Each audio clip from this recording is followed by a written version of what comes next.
Olá, está no ar o Alesc Plural, gente. E você já sabe, né? Esse podcast é um espaço democrático aberto para debater temas atuais, para a gente apresentar exemplos de superação, iniciativas inclusivas, também para a gente ter políticas públicas voltadas ao combate à desigualdade, preconceito, violência, saúde, educação e empreendedorismo, por que não?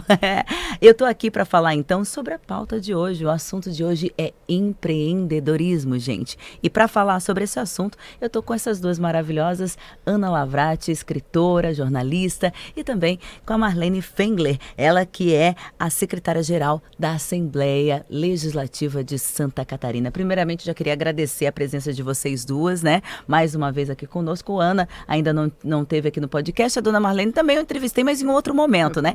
Mas eu queria já começar falando. Ana, você hoje já tem quantos livros? 13. 13 livros. Jornalista. E contando. Como é que foi essa questão? Olha, eu gosto de escrever, de contar boas histórias. Já é a premissa do jornalista, né? Mas como é que você migrou para essa questão? O primeiro livro que eu escrevi se chama Seus Olhos, Depoimentos de Quem Não Vê Como Você Nunca Viu. Olha. E já era um trabalho de inclusão, porque a gente escreveu a biografia de 11 deficientes visuais que frequentavam a Associação Catarinense para a Integração do Cego, e a íntegra da renda do livro foi destinada para a SIC. Isso no ano de 2002, quando eu ainda trabalhava na televisão. E aí estava plantada a semente, né? Por muito tempo eu conciliei a literatura e o jornalismo, até que me aposentei formalmente como jornalista e agora eu me dedico sempre à editora. Sou uma empreendedora. É exatamente, que é o tema de hoje, né? Agora, Marlene, você hoje, né, tem uma bagagem dentro da política aí, já foi deputada, né? Foi a primeira chefe de gabinete da presidência, única até então, né? Mas também não é um jeito de empreender, porque também está sempre trazendo as pautas, principalmente relacionadas à mulher, ao empreendedorismo, enfim, sempre enaltecendo outras mulheres. Como é que é essa jornada para você, que às vezes é dupla, às vezes é tripla, enfim? É verdade. Eu acho que todas nós, mulheres, a gente tem, somos inúmeras, né, em uma só. E eu tive vários desafios, obviamente, para ser a primeira chefe de gabinete mulher aqui da Assembleia, e a única até hoje, que é uma pena, mas, né, temos tantas mulheres que poderiam, né, e que no futuro certamente ocuparão esse espaço. Mas eu acho que a minha trajetória também, pensando no lado do empreendedorismo, eu comecei literalmente empreendendo quando eu era estudante. Eu contei um pouco da minha história aqui no livro da Ana também. É um prazer estar aqui contigo, Ana. E eu, num dado momento da universidade, eu não tinha dinheiro para comer e nem para comprar passagem de ônibus para ir e voltar da universidade. E eu comecei a pensar o que eu sabia fazer. E eu havia aprendido, na casa de uma família que eu trabalhei, a fazer docinho. Porque a minha patroa na época fazia docinhos muito bem feitos. E eu pensei, bom, eu sei fazer alguma coisa, eu vou usar isso a meu favor.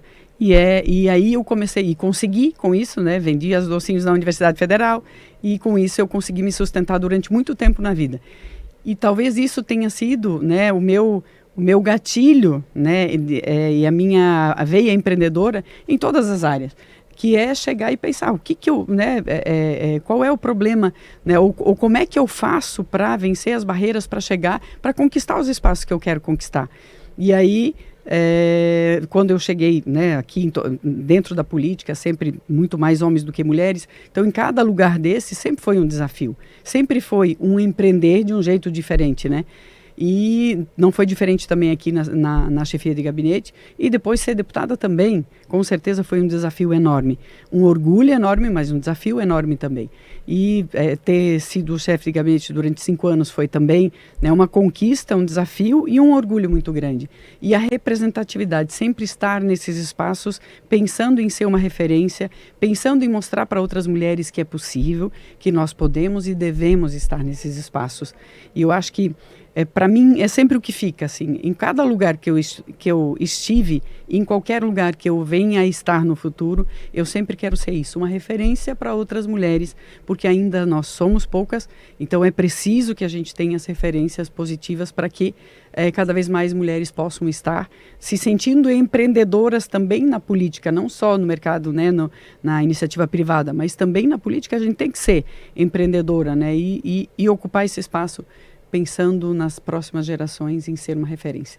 Porque é bem isso, né? A gente tem uma visão de empreendedorismo, assim, olhando de fora, de uma forma muito leiga, que é a questão do negócio, enfim, criar o seu próprio negócio. Mas empreender, ele tem várias esferas, né? Quando você se reinventa numa profissão, como foi o teu caso, né, Ana? Você também está empreendendo de certa forma. Quando você se reinventa enquanto mulher na política, você também está empreendendo de alguma forma. E trazendo números agora diretamente de donas de negócios, né?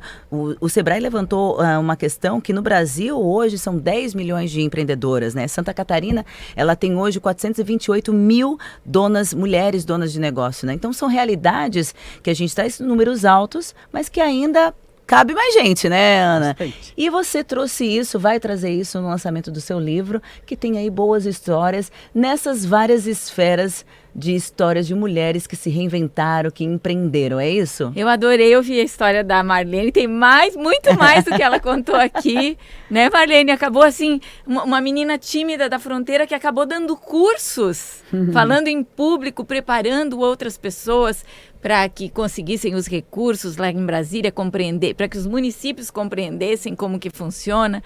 Então, adorei contar essa história. O livro traz 30 histórias de mulheres de todas as regiões aqui de Santa Catarina, lideranças femininas que empreendem nas mais diversas áreas, porque hoje a gente tem que estar sempre dando passo adiante. Não pode mais se acomodar, não existe mais o ficar patinando, né? E o exemplo de uma serve para outra, a referência de uma serve para outra, ou aquela referência mais prática, objetiva, de como que tratou um tributo, como que negociou com um funcionário, ou principalmente, que é o que me encanta, aquela referência de vencer uma barreira, vencer um estigma, de ir adiante. E isso acontece muito aqui no livro. Esse livro, você, heroína da sua história, ele derruba todos os álibis. Sabe? Aquela pessoa que pensa, mas estou cuidando dos meus pais idosos. Mas eu sou tão humilde lá da minha cidadezinha. Mas eu não estudei o suficiente. Todas as pessoas que forem ler esse livro e essas histórias vão se convencer que não. Eu dou conta, agora é comigo e a gente pode chegar onde deseja. Quantas histórias tem no livro? Quantas mulheres você entrevistou? São 30 lideranças. Eu lancei o Você Mulher Ainda Melhor, lá no ano pandemia, né? 8 de março de 2021, pleno Dia da Mulher de 2021, com 30 histórias também de personagens aqui de Santa Catarina. E agora mais 30 memórias de quem multiplica a força que tem para inspirar você a ir além. No livro Você, Heroína da Sua História. Então, assim, tem umas curiosidades. Por exemplo, uma das personagens que tem 84 anos... Sim. Ela morou durante quase 20 anos num convento. E olha a unidade com que conta a Marlene, que onde a Marlene morava, lá no extremo oeste, não tinha o acesso à educação, era difícil seguir estudando. Sim. Isso várias no livro. Então, ela, para seguir estudando, ela foi morar num convento e depois não conseguiu mais sair. Eu quase fui. A Marlene quase, depois tu conta, Marlene. E ela entrou nessa espiral, não, já que eu tô aqui, que é assim que funciona, uma família grande, até que saiu do convento quase 20 anos depois e casou com um ex-padre. E saiu do seminário. Uma linda história. Hoje ela é mãe, avó. Tem uma que nasceu no Japão, gente, um pouco depois da bomba atômica, lá em Nagasaki. Então, num lugar devastado, né? Num grande miséria. E ela conta, né? A minha família só sobreviveu porque aprendemos a comer capim. Então, histórias lindas de mulheres que estão hoje muito bem, usufruindo a vida em plenitude. E a Marlene, então, estava contando, né? Teve uma trajetória um pouquinho semelhante lá no início. quase casou com um padre. Não! Brincadeira. Quase foi. Foi só para quebrar o gelo. Olha, foi ótima. Mas eu tenho um tio padre, tenho 5 tias freiras, então minha família é uma família que tinha muitos religiosos. E na minha época, estudar ou fazer uma faculdade era ir para um convento, né? Para as mulheres era ir para um convento, porque não tinha muitas outras alternativas, né? E eu estava tudo certo, eu ia para um convento para fazer a faculdade. Só que aí um tio meu, né? Daí depois eu leio a história, mas fui salva por um tio que veio morar em Floripa e me convidou para vir para cá. Porque ele falou assim, não, já deu a nossa cota para a igreja, a gente já deu, a família, agora vamos procurar uma outra alternativa. Se você depois quiser voltar e ir para lá, tá tudo certo. E aí eu acabei vindo para cá e não. E começou a trajetória. Aí começou a trajetória, é isso aí. Eu falei mesmo pra gente quebrar o gelo, porque é isso, né? A vida às vezes dá uma guinada, nada contra, né? Se estudar, mas tinha, e graças a Deus, porque a gente pôde ter tem a contribuição dela até hoje, no meio da política, de forma direta e indireta, enfim. Eu queria que falasse, Marlene, um pouco, sem dar mais spoiler aqui, mas como é que foi pra você? Porque você é uma mulher que já deu muitas entrevistas, conta um pouquinho, dá uma pílula aqui de um passado, de uma trajetória e tal. Agora, ser entrevistada e contar assim, um apanhado é diferente, né? É como se você estivesse falando de um lado que muitas vezes muita gente não conhece, né? Como é que foi para você ser entrevistada? Primeiro eu sempre acho que eu não sou merecedora disso, né? Porque eu acho que eu me encaminhei, ou a minha vida foi uma sucessão de fatos que aconteceram. Obviamente eu fiz a minha parte sempre, mas tive muitas pessoas que me ajudaram. Se eu cheguei onde eu cheguei foi por uma conjuntura, por muitas pessoas que me estenderam a mão nos momentos que eu precisei. E não tenho bastante, eu até hoje tenho dificuldade, eu não gosto muito de... Eu conto a minha história hoje porque eu acho que ela é uma referência para as pessoas que acham, como a Ana falou antes, que arrumam álibis para dizer que eu não faço porque tenho esse problema, eu não fiz por causa disso. Porque é muito mais fácil você arrumar justificativas para dizer que não dá para fazer do que encarar e fazer o possível. Melhor do que o ideal é fazer o possível. E eu sempre pensei isso, vou fazer aquilo que eu tenho condições de fazer. E quando a Ana me convidou para contar um pouco da minha história, eu até demorei, ela já tinha me feito esse convite para mim. Já tinha convidado no primeiro livro. E aí eu falei, eu acho que eu não tenho, né? O que eu vou contar, né? Humilde, quem é que vai... Humilde, né? Não é humildade, é que eu achava mesmo que não... Assim, tem tanta história, né? Incrível por aí para contar. Mas eu fiquei muito feliz, porque é uma oportunidade de contar um pouquinho, de falar um pouquinho sobre quem, né? Quem eu sou hoje. Porque quem olha... Muitas vezes as pessoas falam, nossa, olha, né, quando eu era deputada, não sei o quê. Falei, gente, tem uma história, né, de 40 e tantos anos, de muito trabalho para chegar até aqui. Não aconteceu de um dia para o outro. E não foi fácil porque não é fácil para as mulheres, né, mas já foi muito mais difícil. E eu vim desse muito mais difícil, né, de uma fase que eu era a única mulher mesmo, dentro de um partido político, trabalhando sempre nos bastidores, né? Então, até mudar o chip, né, do dia, quando eu me elegi e o primeiro dia que eu entrei nesse plenário, foi muito difícil, porque é completamente diferente. Eu trabalhei uma vida nisso, mas sempre assessora. Então, quando você chega lá e você tem que... Agora é por você. Na vitrine. É diferente. Agora é você, o que você pensa, o que você defende, o que você acredita, o que você acha que deve fazer e responder por tudo aquilo que você decidir também.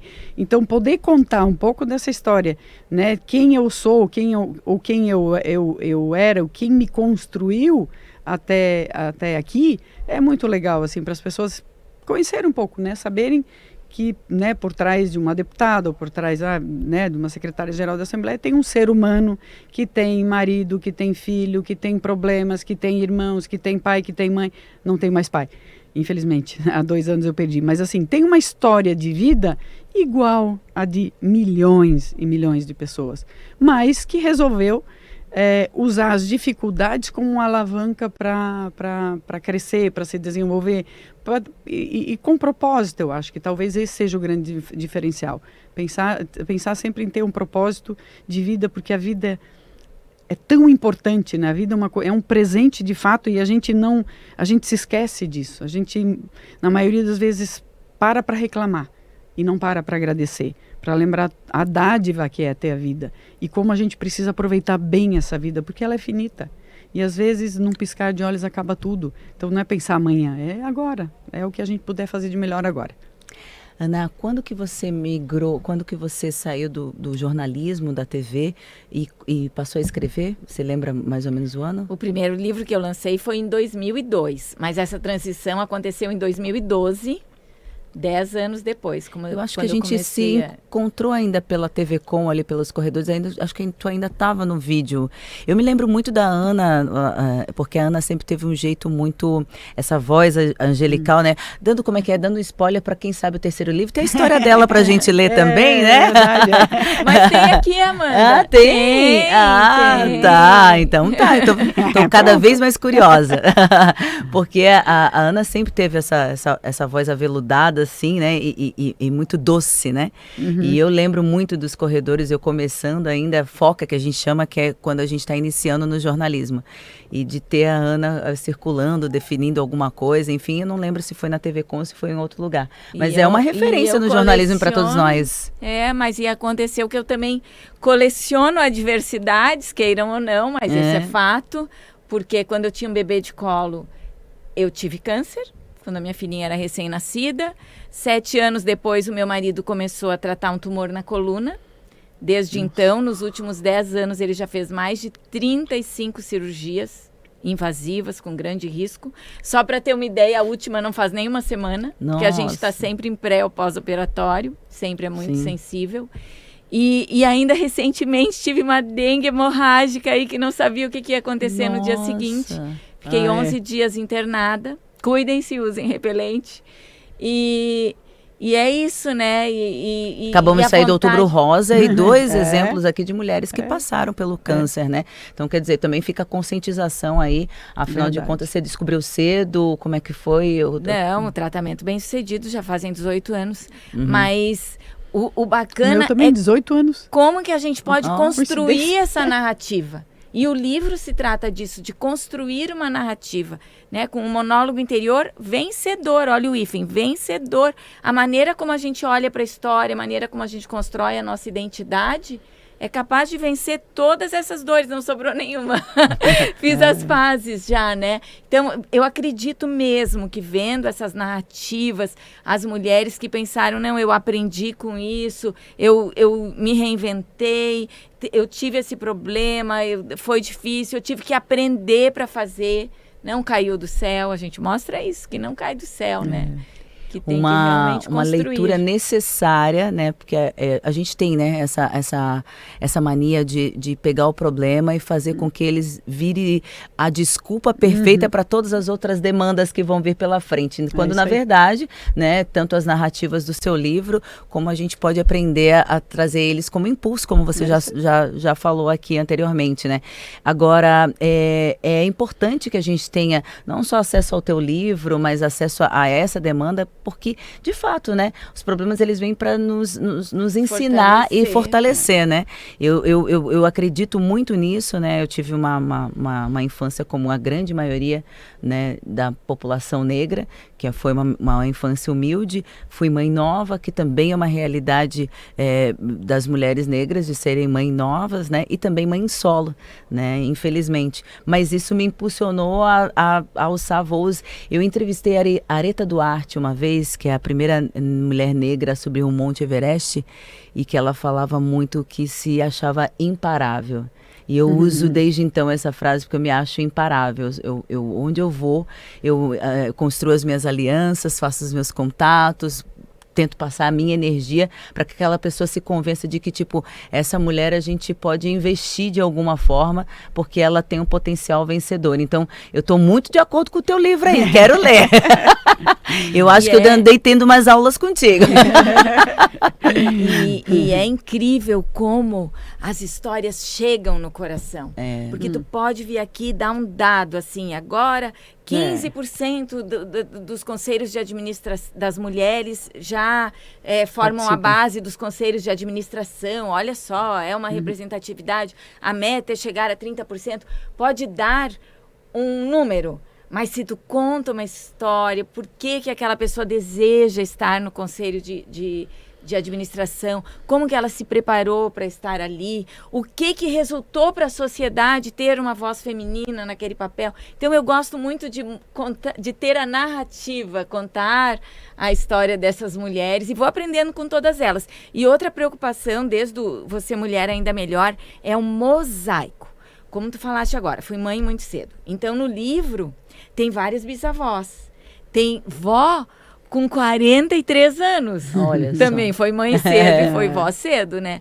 E eu tive essa preocupação de criar um mosaico que não pode ser assim, 30 mulheres casadas, nem 30 mulheres solteiras. Não, Sim. tem a que era com casamento bem estável, a mãe solo, a órfã, a que adotou, a que ainda deseja ter filho, a que não conseguiu ter filho e também fala abertamente sobre isso. Até Então, para é entender legal. que não é uma fórmula Pronta. determinada para uma história específica, né? Ela entra no consenso de todo tipo de história, todo tipo de experiência, né? E a importância da diversidade, né? Porque é ela que, né, essa pluralidade, né, que é inclusive o nome do programa aqui, é muito legal, né? Porque é isso que nos constitui como sociedade, né? É isso que nos melhora como seres humanos, né? As diferenças, entender, conhecer, né? Se aproximar, ter empatia. Eu acho que isso melhora o mundo. E quando se a gente entendesse a importância e a relevância da pluralidade,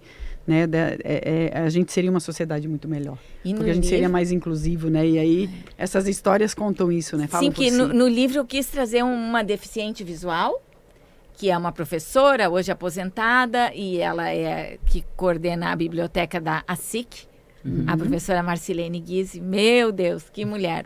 Vocês precisam ir no lançamento do livro, porque a Marlene vai estar aqui na Assembleia. E tem também uma transplantada de rim, porque a pessoa dependendo, né, se ela tem uma condição crônica, a pessoa transplantada de rim, ela tem uma deficiência física orgânica. Então, também se enquadra como deficiente físico. E eu quis trazer essas duas situações. Acho muito importante isso, falar da inserção, das limitações, da superação, onde elas poderiam, né, se apoiar para dizer deixa assim, deixa para lá.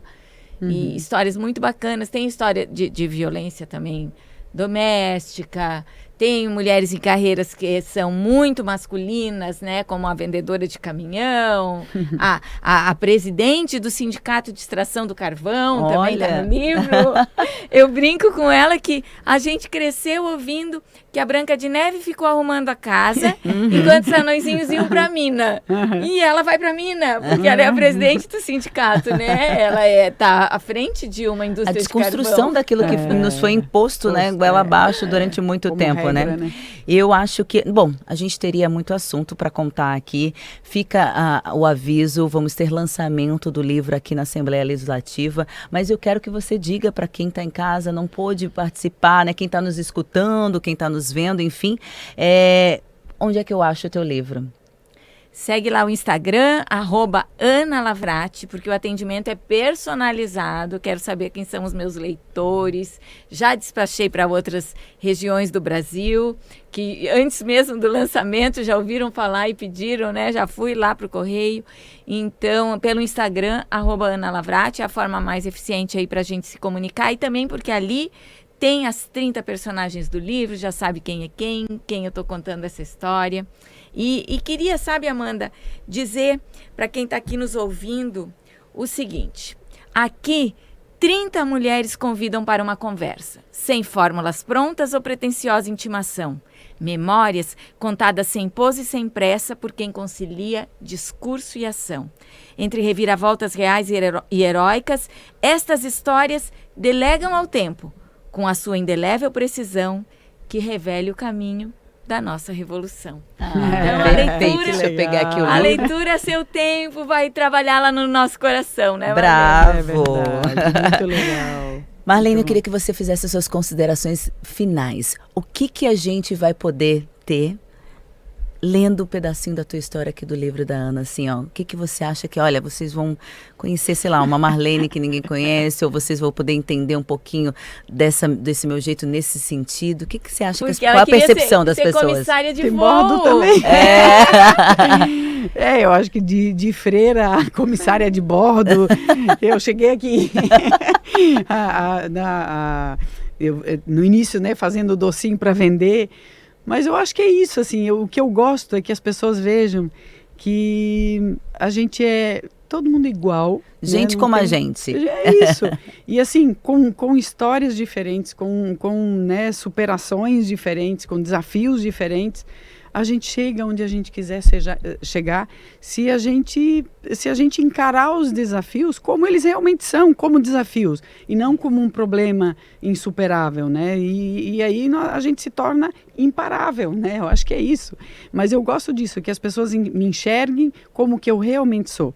Uma pessoa que veio lá do interior e que olhava para um mundo no meio da roça lá, que não tinha ninguém ao redor, e olhava e pensava, meu Deus, o que será que existe nesse mundo, além da minha comunidade aqui? Né? O que será que eu posso aprender? E ouvir, isso não está no livro, mas um dia, talvez o clique tenha dado um professor de matemática, que um dia falou na sala de aula, que ele tinha ido fazer o curso de letras, curso de férias, que ele na época fazia, né, faculdade de férias. E eu não lembro o dia que ele tinha ido, mas que aí ele foi para a praia. E lá em Itapiranga tem o Rio Uruguai. Sim. E aí ele falou pra gente, vocês imaginem o Rio Uruguai. Eu vi o mar. O mar é uns 10 Rio Uruguai, porque você olha e não tem fim. E eu pensava, meu Deus, eu quero conhecer isso. Como não tem fim? Eu quero saber o que tem atrás desse final, porque deve ter alguma coisa. E aí aquilo me deu um estalo assim, poxa, eu quero conhecer mais, eu não quero ficar aqui. Não quero ficar aqui na roça só plantando feijão, arroz, batata. E nada contra, muito pelo contrário, que eu gostava muito. Mas não é isso, o mundo é tão grande, né? Tantas possibilidades. Tantas pessoas, tantas coisas para fazer, que eu quero fazer o que for possível para chegar onde eu nem sabia. Na verdade, não sabia nem onde eu queria chegar. Eu sabia que eu queria... Que era além. Era além, Agora, o além, a gente só chega fazendo a nossa parte, indo atrás, correndo atrás. Lê aqui, Amanda. Já vou ler agora, inclusive. Memória. Fica o convite, a gente vai ter lançamento aqui na casa, mas você pode adquirir o livro Você, Heroína da Sua História, Memórias de Quem Multiplica a Força que Tem para Inspirar Você a Ir Além. Tá? Da autora, logicamente, da Ana Lavrati, que conta aqui 30 histórias incríveis e que você não pode perder. Claro que a gente teria muito assunto, porque são mulheres incríveis, né? Mas eu deixo aqui o convite e eu termino o podcast de hoje, gente. O podcast Alesc Plural é um conteúdo multiplataforma. Obrigada a vocês duas pela participação, sucesso. Lá no site, lá no Instagram, @AnaLavrati, tem todos os outros livros também para quem quiser, né? E tem o link para participar do nosso lançamento aqui no dia 25, porque é um evento gratuito. Ah, perfeito. Bom, esse podcast ele é idealizado pelos veículos de comunicação da Assembleia Legislativa. A produção é de Carol Polidoro e também com trabalhos técnicos de Vitor Hugo e Ronaldo Geller. Eu sou Amanda Santos, estou sempre por aqui apresentando o Alesc Plural, tá? E não esquecem, siga as nossas redes sociais, @AssembleiaSC, para ficar muito bem informado. Amanda, Oi. Só queria fazer um agradecimento para a bancada feminina aqui da Alesc também, que está apoiando com certeza. O lançamento do livro no dia de Santa Catarina, nossa Santa Catarina de Alexandria, no Auditório Antonieta de Barros, que também é uma forma de homenagear essas mulheres. Perfeito, está feito o agradecimento. Mais uma vez, obrigada às duas. A gente vai ficando por aqui. Obrigada pela companhia e até o próximo episódio, gente. Beijo. Tchau, tchau.